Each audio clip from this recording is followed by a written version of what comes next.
OBD de trouble code description technique circuit de capteur, commutateur de position de soupape de commande de pression d'échappement. Qu'est-ce que cela signifie? Ce code de diagnostic générique (DTC) du groupe motopropulseur s'applique généralement à tous les véhicules OBD2 équipés d'un capteur ou d'un interrupteur de soupape de commande de pression d'échappement. Cela peut inclure, mais sans s'y limiter, les véhicules de VW, Audi, Toyota, etc. Bien que génériques, les étapes de réparation exactes peuvent varier selon la marque, le modèle. La soupape de commande de pression d'échappement (EPC) est une soupape à solénoïde utilisée pour réguler la contre-pression par temps froid. Cela permet d'augmenter la chaleur de l'habitacle, facilite le démarrage à froid et le dégivrage du pare-brise. Dans la plupart des cas, le module de commande du groupe motopropulseur (PCM) utilise les informations du capteur de contre-pression d'échappement (EBP), du capteur de température d'air d'admission (IAT) et du capteur de pression absolue du collecteur (MAP) pour déterminer le contrôle de la soupape. Si le PCM détecte un problème avec l'EPC ou l'IAT, il désactivera l'ECP. En règle générale, l'ECP se trouve sur les moteurs diesel. Le code P048B est défini lorsque le PCM détecte un dysfonctionnement dans le circuit de soupape de commande de pression d'échappement. Quelle est la gravité de ce DTC? La sévérité de ce code est modérée à sévère. C'est une bonne idée d'adresser ce code dès que possible. Un exemple de soupape de commande de pression d'échappement. Quels sont certains des symptômes du code? Les symptômes d'un code d'anomalie P048B peuvent inclure voyant de contrôle du moteur allumé, émission accrue, mauvaise performance du moteur, démarrage difficile. Quelles sont les causes les plus courantes du code? Les causes de ce code peuvent inclure soupape de commande de pression d'échappement défectueuse, problème de câblage PCM défectueux. Quelles sont les étapes de dépannage du P048B?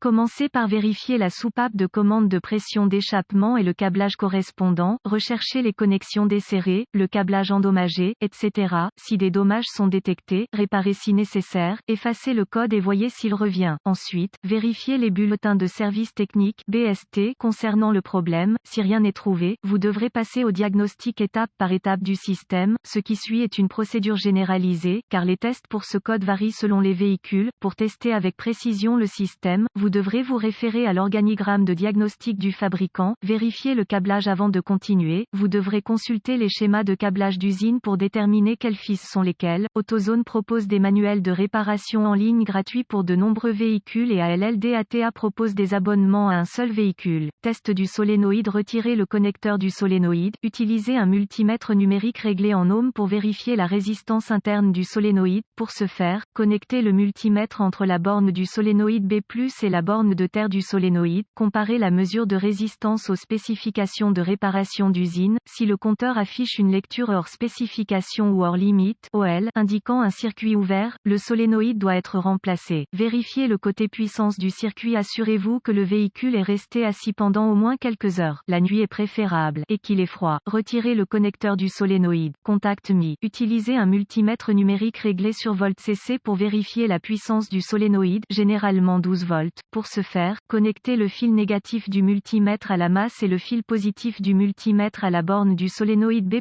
du côté faisceau du connecteur. Si la tension n'est pas présente, connectez le compteur à ohms, contact coupé, entre la borne B+ du connecteur du solénoïde et la borne de tension d'alimentation du solénoïde du PCM. Si le compteur lit hors limite (OL), il y a un circuit ouvert entre le PCM et le capteur qui devra être localisé et réparé. Si le compteur lit une valeur numérique, il y a continuité. Si tout va bien jusqu'à présent, vous voudrez vérifier que le PCM est alimenté. Pour ce faire, mettez le contact et réglez le compteur sur DC volts. Connectez le fil positif du compteur à la borne de tension d'alimentation EPC du PCM et le fil négatif à la masse. S'il n'y a pas de tension de référence du PCM, le PCM est probablement défectueux. Cependant, les PCM vont rarement mal, c'est donc une bonne idée de revérifier votre travail jusqu'à ce point. Vérifiez la portion de terre du circuit avec le contact coupé. Utilisez un multimètre numérique réglé en ohms pour vérifier la continuité à la terre.